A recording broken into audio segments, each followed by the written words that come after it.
Entonces el cura estaba armando la... Él armó la manifestación. Yo termino yendo, le mamo gallo al cura y me voy para la manifestación. Al cura lo meten en una patrulla de la policía.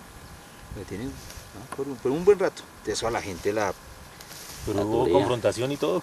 ¿Qué? Sí, la policía llegó a reprimir a la gente. Lo detienen un rato. La gente, pues eso la alteró mucho más. Sacan al cura de la patrulla y él va y dialoga con los funcionarios. Como a los 2, 3 años después de los instaló el agua potable, tubería y eso. Ese fue mi primera como acto directo, más o menos consciente de manifestación.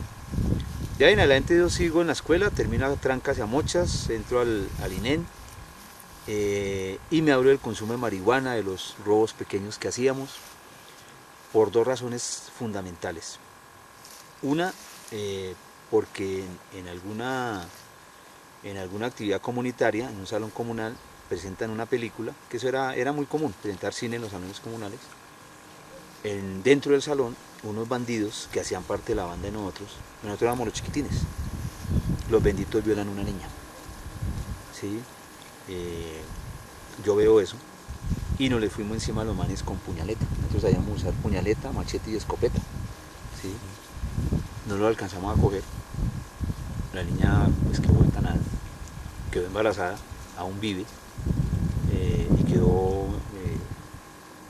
lisiada, pues le rompieron la pierna. Esa vaina me marcó mucho. Y 2, porque en eso de estar caminando, conocí la fábrica de ladrillo Candelaria, que es de las primeras como fábrica que hay por estos lados del sur, en lo que hoy se conoce como Casalinda, al borde del pantano La Libélula, de Candelaria y Casalinda. Eso eran potreros gigantescos, donde también había cebada y trigo. ¿Sí? Conozco esa fábrica, y no sé, yo me acuerdo que varias veces de noche caminaba por ahí, con la disculpa de meterme un barete de marihuana, y me ponía a ver esa fábrica. No sé qué me llevaba a eso. Algún día nos vamos una buena gallada a caminar y a meter marihuana entre el medio del pastizal y los trigales, y algunos benditos de los más grandes de la gallada van y atracan a 2 obreros y los dejan heridos por robarle las bicicletas. Esas 2 vainas a mí me marcaron demasiado. Entonces empiezo a retirarme, coincide con que van matando a muchos de los pelados que andaban conmigo. La mayoría los mataron. ¿Sí? Eran más grandes que nosotros, pero grandes es decir 17, 18, 20 años, o sea, jóvenes, adolescentes. Muchos los mataron. Algunos entre ellos, otros otras bandas, y otros la policía, y otros los comerciantes pagaban para que lo mataran. Eso que hemos vivido últimamente, yo lo viví de niño. Nos tocó muchas veces ir a recogerlos, a reconocerlos. Eso me asustó demasiado, por la forma en que lo mataban muy seguido. ¿Sí? Yo me abro de todo ese mundo, me dedico a estudiar, me dedico al atletismo, al baloncesto, al ciclismo. Y en el INEN, ya abierto de todo este mundo de los parches, de las bandas, y dedicado un poco más al deporte, conozco unos jóvenes líderes del colegio que montan el comité estudiantil, algo así como el sindicato de los estudiantes en el INEN, y eso me atrae más. Entonces nos convocan, vamos a esas asambleas, yo me vuelvo líder de ese comité estudiantil, hicimos un pliego de negociación con el rector, no nos cumplió el rector, entonces hicimos una de las acciones que también afincó más mi pelea política, y es que quemamos el primer carro de Coca-Cola que se quemó en Bogotá. No sé si en Colombia, pero en Bogotá sí fue el primero. El carro pasaba ahí por donde ahora es el centro comercial del Tunal, que eso eran potreros, y había una que otra carreterita por ahí.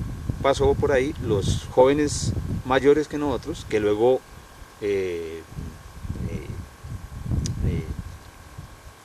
descubrí, digamos, que ellos eran dirigentes de un movimiento guerrillero urbano, que era ALADO, Autodefensas Obreras. ¿Sí? Ellos eran nuestros dirigentes, pero nosotros no sabíamos. Ellos van y cogen el carro, bajan al conductor, meten el carro dentro del colegio, ¿sí? Con el carro tumbaron la puerta del colegio y le metimos candela. ¿Sí? Eso fue una vaina, una fiesta completa. Claro, llegó la policía, ya habían colegios cercanos, en el Quiroga, en el Fátima, había un colegio. Muchos estudiantes se vino a ayudarnos, y el INEN se volvió supremamente importante. Era el líder, el INEN era el líder. Famoso. Famosísimo. Y eso nos dio fuerza entonces para encerrar al rector un tiempo, unos días después en la rectoría, para que nos negociara el pliego de negociación del colegio.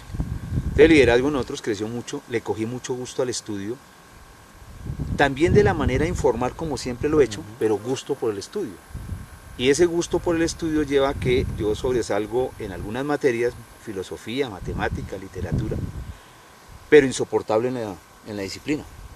O sea, mi tiempo era entre el comité estudiantil, el deporte y responder algunas materias. Entonces se da el primer congreso de los INEM y los ITA en Colombia. Eso se da en Ibagué, en el año 81, 82 se hace congreso. El rector, Manuel Cárdenas Villamizar, no me olvidará el nombre nunca porque el tipo hizo una vaina que me ayudó demasiado. Por quererme castigar me ayudó. El tipo me dice, vea, yo a usted no me lo aguanto. Váyase para allá. Váyase para ese congreso nacional, el colegio le paga, ¿sí? Porque no me lo aguanto. En el encuadre. ¿Sí? Y su tarea es que haga una ponencia, la presenta allá, y si allá es avalada, pues la admiten, esa va a ser su nota definitiva aquí en el colegio. ¿Y listo? ¿Qué man tan pilo? No, el man me terminó haciendo un favor tenaz. ¿Sí? Yo me voy para eso, pero algo ya venía caminando. Y es que estando en quinto de bachillerato era obligatorio alfabetizar. ¿Sí? El servicio social que se le llama hoy. Estando en el 81, en quinto de bachillerato, convocan a los jóvenes para eso, yo me postulo como alfabetizador y me toca venir a ser alfabetizador en la escuela donde hice la primaria, en el barrio donde crecí, donde hice todas las pilatunas y mierderas que uno me pueda imaginar de chiquito. Yo vuelvo al barrio a estudiar, a enseñar a la escuela, y mis alumnos, entre comillas mis alumnos, adultos, la mayoría eran personas a las que yo les había hecho pilatunas. Algo les había robado, un vidrio les había roto, un carro les había pinchado. La vida lo puso ahí. Sí, volví ahí. Entonces me voy para Ibagué, pero ya yo era profesor, ya uno se sentía grande. En Ibagué duramos una semana, todos los INEM y los CITA, se hacen unos debates interesantes. La ponencia mía la construí leyendo un texto de Antanas Mockus, yo no conocía al señor. Antanas Mockus hace un trabajo que se llama la taylorización de la educación. Yo no entendía ni mierda de ese nombre Taylor. Pero el tipo lo que hace es un análisis de cómo Frederick Taylor establece en la pedagogía lo que ya se había practicado en la industria, que es la producción en serie, ¿sí? Que luego le llaman reingeniería. ¿Sí? Mockus critica ese método de Taylor, hace un análisis de algunos textos de Carlos Marx para argumentar cómo era mucho más válido trabajar desde el materialismo dialéctico. Mockus en su época fue... Sí, tenía una postura interesante. ¿Sí? Yo me leo ese texto de Mockus, me sirve para la ponencia, hago algunas entrevistas ahí dentro del colegio, la escribo y me la llevo para Ibagué, la leo y fue la ponencia... qué bueno. Fue la máxima, digamos, ¿sí? Una semana de parrandón de lectura, pero ahí se establecen jornadas de protesta en todos los INEM de Colombia y en los CITA, bueno. Institutos Técnicos Agropecuarios, que fue, luego, yo entendí ahí en esa lectura que los INEM y los CITA nacieron como una de las estrategias de la Alianza para el Progreso para contrarrestar la Revolución Cubana. ¿Sí? Como ya me había leído dos textos, los dos primeros libros que yo leí, más chiquito, estaría apenas en primero de bachillerato, fue Guerra de Guerrillas del Che Guevara, ¿sí? Y un texto que se llama El Gamín, que aún lo conservo, la historia de los gamines de Bogotá, de los años 60 y 70. ¿Sí? O sea, me leo dos textos donde se recoge la rebeldía, la del Gamín, ¿sí? Y la del Che. Entonces cuando leo el texto de Mockus y armo mi ponencia, iba bien sustentada, que para el mundo juvenil estudiantil de ese momento era de avanzada. ¿Sí? Entonces se establece la jornada de protesta en todos los INEM en Ibagué y a mí me dicen, bueno, que Bogotá inicie.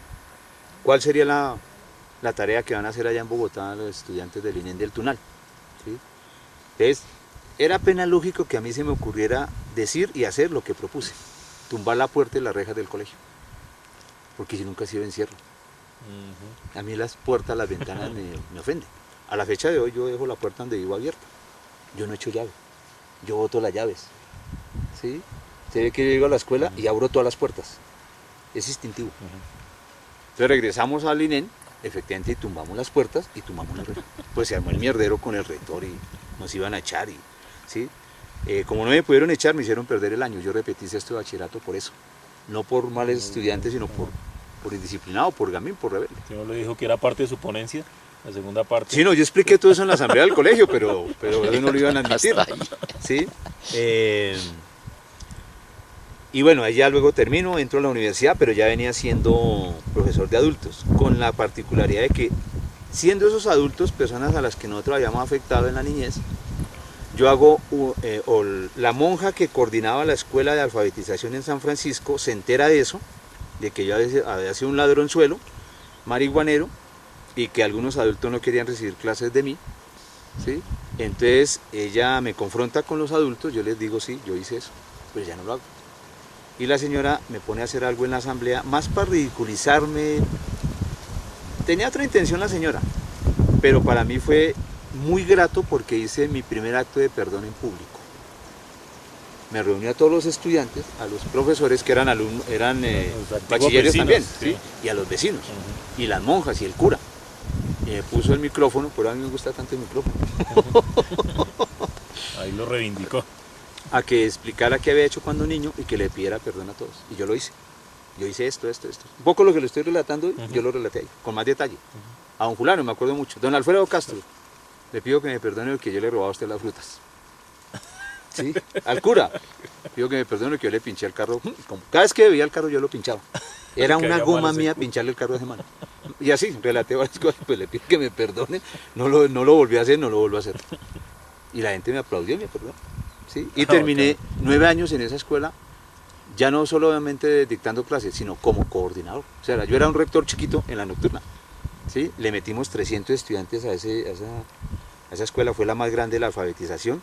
Rápidamente en esos tiempos nos conectamos con Lola Sendales, con Mario Perezo, con Germán Mariño. ¿Sí? No conocía a los Zavala en esa época, pero ya hacían parte de toda esa escuela, claro. Porque ellos venían de toda la lucha de alfabetización en Nicaragua. Entonces las cartillas que nos dio la Secretaría de Educación de Bogotá se llamaban Camina, que fue la postura pedagógica de Julio César Turbay Ayala y Belisario Betancourt para contrarrestar las cartillas de Nicaragua. Nosotros las cartillas las pedimos todas, pero esos eran unos paquetes, hermano, pues las llevaban en camión, ¿sí? Las quemamos y recibimos las cartillas de Lola, de Mario Perezo, o sea, lo de Nicaragua, ¿sí? Como ya estaban andando las milicias en Bogotá, entonces estaban los campamentos de la paz del M-19, ya caminaba por ahí las FARC, ya caminaban los helenos, en todos los periódicos de una y otra guerrilla, nosotros lo usamos como material de lectoescritura, comprensión de lectura, redacción de texto, lectura de fotografía, eran los materiales de textomanes, ¿sí? O sea, desde jóvenes nosotros hemos tenido nexos con ellos sin militar con ellos.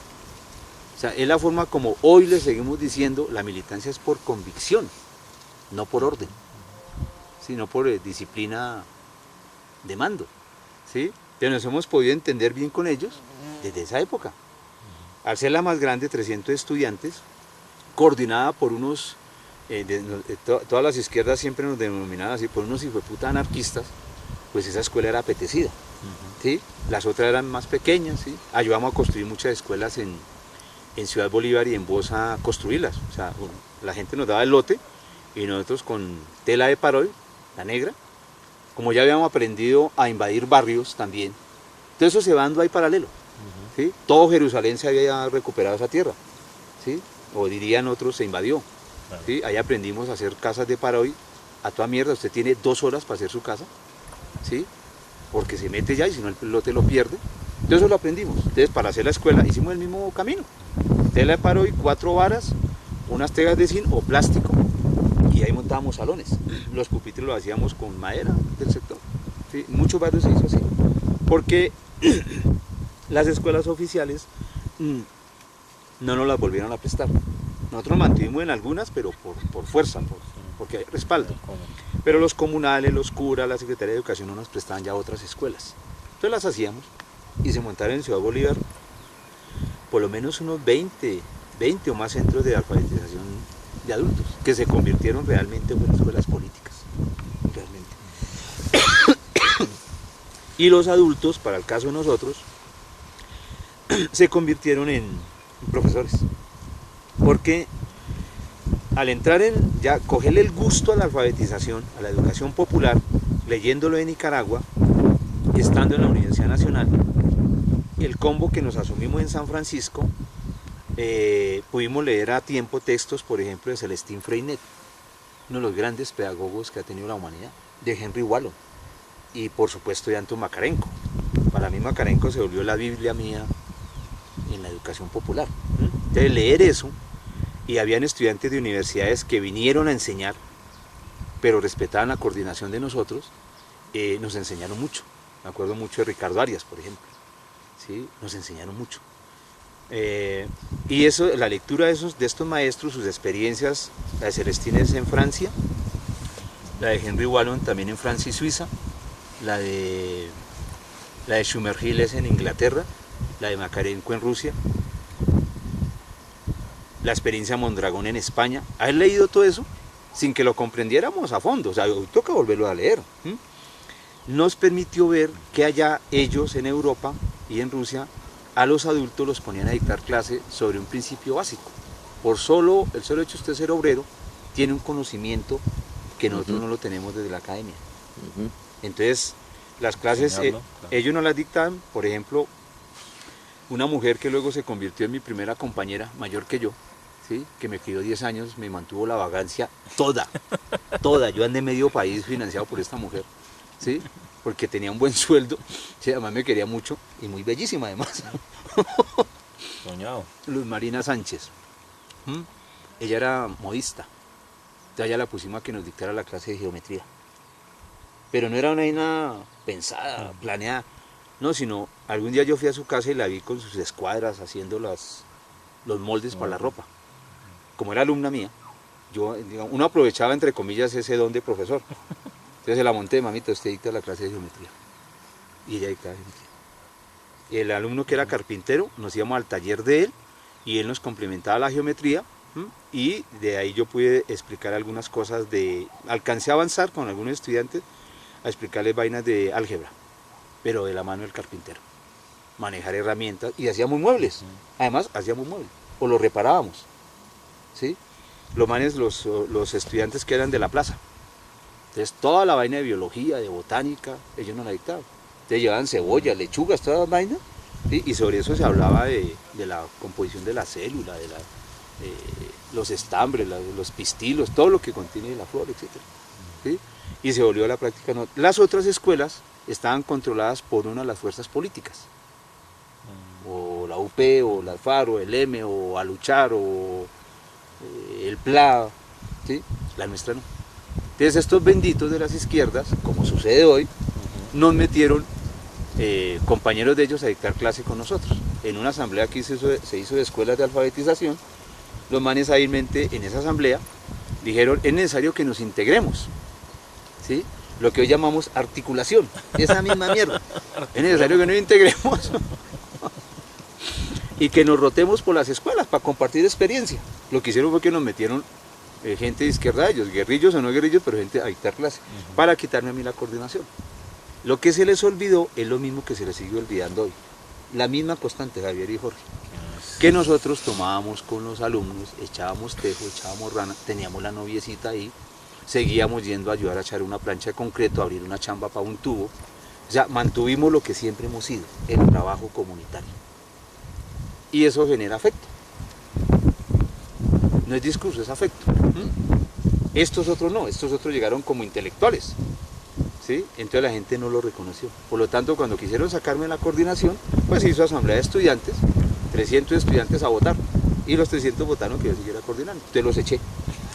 O sea, no siempre, no es la primera, no, cuando echamos a FIDAD de Asamblea Azul no era la primera, ya era una maña nuestra de echar al que viniera a joder, y los echamos, y nos quedamos solo el combo de anarquistas de San Francisco, ¿sí? Que terminamos dictando clases en billares. Eso que hacemos de asamblea hoy, nosotros hicimos clases en billares, en canchas de tejo, en una casa, en la iglesia. Cuanto roto encontramos, ¿sí? Cuando la Secretaría de Educación nos quitó el alumbrado eléctrico de la escuela, ¿sí? Mandó sellar el taco. Entonces el rector del día nos sellaba el taco con un candado. Entonces en la noche no había iluminación. Entonces la gente lo que dijo, no, profe, pues en las casas. Y terminamos dictando clases en muchas casas. Claro. La gente adaptaba su tablero, el albañil hacía el tablero con estuco, ¿sí? ¿sí? Esa práctica duró 9, 10 años. Pero claro, ahí aprendimos mucho, conocimos mucha gente de muchos estilos. Algunos de ellos ya tenían su finquita o su casa en otro lugar, entonces nos íbamos a viajar, empezamos a salir de Bogotá, de Cundinamarca, a conocer otras cosas. Entre esas hay unos mochuelunos. Yo vengo a conocer Mochuelo por un pelado alumno que el chino le era gomoso de que nos fuéramos a jugar rana porque el man nos ganaba. ¿Sí? Era bueno. Era bueno, entonces el man nos ganaba. Y nos hicimos muy amigos y algún día nos dijo que viniéramos a conocer aquí Mochuelo y llegamos a Mochuelo. ¿Sí? Estuve un par de veces aquí en Mochuelo Alto. Después durante años no volví. Nos dedicamos ya en los 90 más a la pelea política, armar los paros cívicos, las tomas de instituciones, tropel. Eso fue todo. ¿Por ahí comienza a surgir el territorio o aún no se veía? No, aún no. Aún éramos muy de barrio, muy de localidad. ¿Sí? Pero ya habíamos ido a muchos lugares. O sea, el llano ya lo conocíamos con los chinos. Mucho pelado alumno nuestro. Nosotros terminamos enseñándole a niños, adolescentes y adultos por la crisis de cupos en Bogotá. Entonces nosotros, en lugar de ir a pelear con la Secretaría por escuelas, asumíamos los niños que no recibían en el día y les dictábamos clases sábados y domingos. Entonces era de domingo a domingo trabajando comunitariamente con la gente. Por lo tanto, casa no, mamá no, o sea, ¿A qué horas? nos abrimos de todo. Y el sacrificio afuera, el gusto por estar con el otro, de conversar con el otro. Y como había mucho adulto, ese gusto, hermano, por escuchar al adulto. Yo me acuerdo de otro alumno, deberíamos ir a buscarlo. Yo creo que ellos hasta yo. Señor grande, ¿sí? La pinta del obrero sindicalizado que uno tiene en la cabeza. Un día llegó a una escuelita que la reconstruimos y el hombre llegó ahí y nos ayudó a arreglar vidrios, puertas, la reconstruimos. El hombre muy bacano, nos llevó a su casa a tomar cerveza. Ya había mucho chino en los colegios. Nosotros nos dedicamos, como dice hoy el secretario de seguridad, nos dedicamos a reclutar estudiantes de los colegios ¿sí? en los 80. Reclutar niños. A reclutar niños para dictar clases. De mucho pelado de colegio.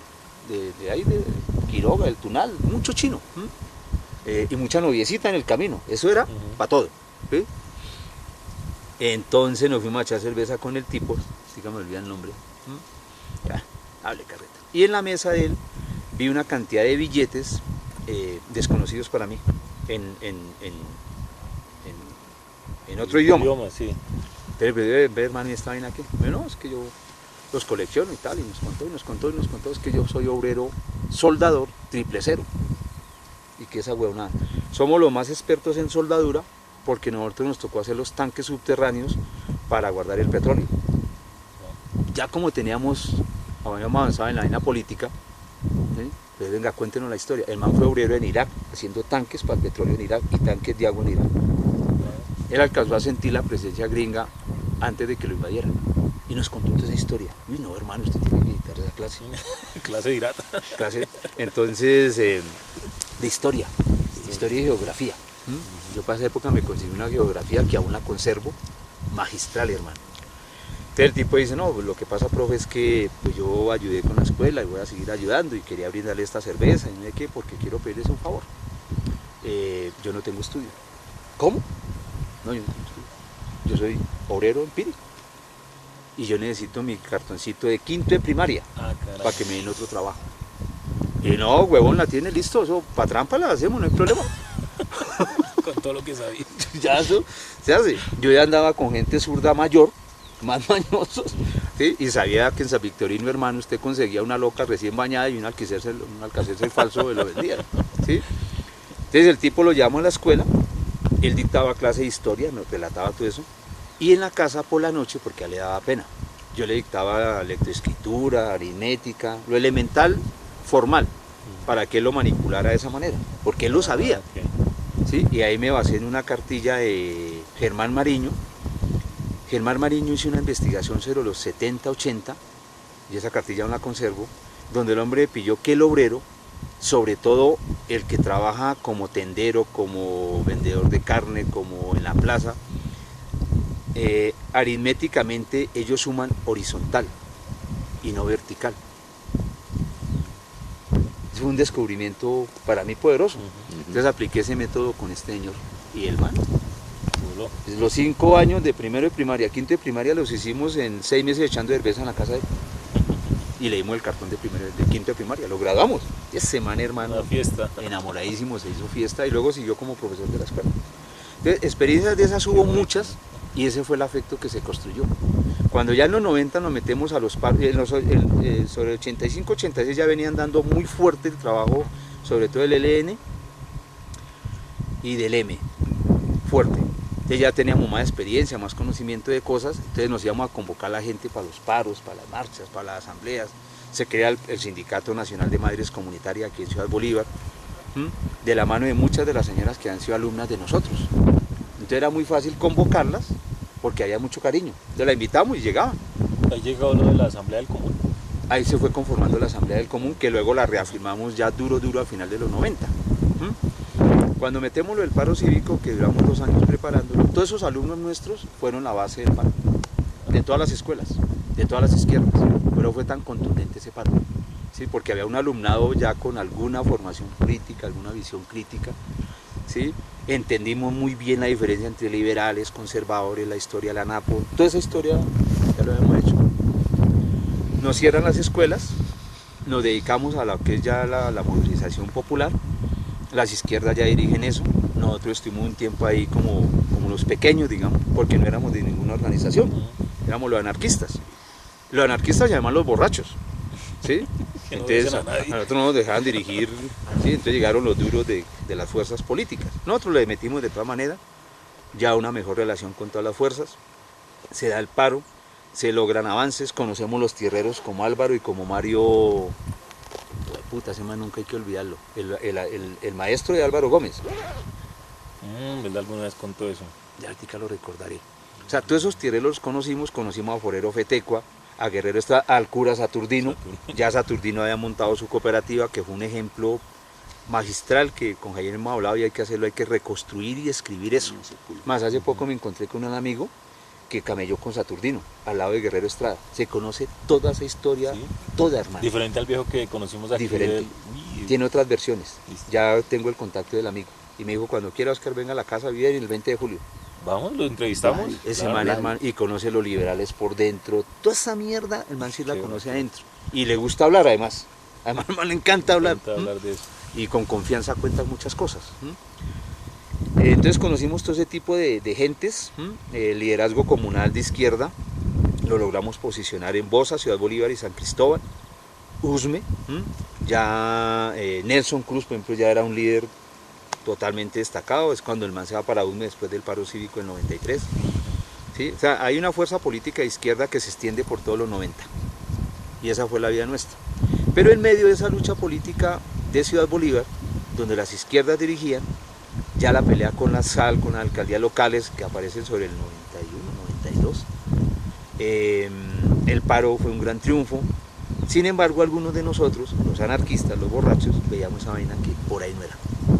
Que sí se avanzó, pero a eso le faltaba algo. Entonces nos vamos distanciando, se montan los movimientos juveniles que eran de las milicias, el Estado hábilmente las coopta, y esa historia habría que recuperarla desde la visión de Jimmy Vieira, porque él fue el primer viceministro de la Juventud.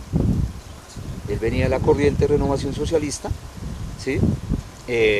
Con León Valencia y todos estos manes, los Toños, todos esos degenerados que conocemos después, ellos eran los 90 cuando se abre el ELN, se junta la corriente, fue el momento de ellos. Allí me dan el cargo en el viceministerio de la Juventud, y el man se viene por las barriadas de Bogotá a buscar los jóvenes de las milicias o los jóvenes artistas, ¿sí? Y los convoca entre ese movimiento juvenil, eso crece mucho, los chinos nos empiezan a mirar por encima del hombro, se arman broncas, el Jimmy le logra meter una buena plata, llega Arturo Alape, ¿sí? Y forma otra cocha de artistas, de escultores, de poetas. Bueno, son muchas cosas que se dan en ese momento en varios lugares de Bogotá, en la periferia sobre todo.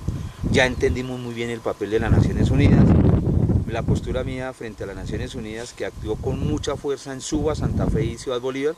La postura mía siempre fue el discurso del Che Guevara contra las Naciones Unidas. Entonces yo cargaba mi cassette y cuando aparecía alguien de las Naciones Unidas le colocaba el discurso para decirles, hijo de puta, ustedes son un tentáculo más del imperio, siempre agarrados con ellos. Pues por supuesto mucha gente de izquierda nos pateaba porque creían que las Naciones Unidas, los buenos. Aparece el mundo de las ONGs, nos agarramos con las ONGs, ¿sí? Echamos las ONGs, Se vienen los empréstitos internacionales, a nombre de la pobreza. Nosotros nos dedicamos a entender qué fue eso de la ciudad dentro de la ciudad, el modelo de Kennedy, ¿sí? No de Kennedy del barrio, sino el modelo del presidente Kennedy, ¿sí? Lo entendimos lo del empréstito internacional, nos pusimos a estudiar mucho eso. Entonces nosotros nos volvimos un liderazgo desde el conocimiento que teníamos de cosas que el común de la izquierda no estudiaba. O sea, nos metimos en temas que ellos no se metían. Y nos metimos para comprender eso de los empréstitos, para comprender eso de la ciudad dentro de la ciudad, eso de las localidades, para entender esa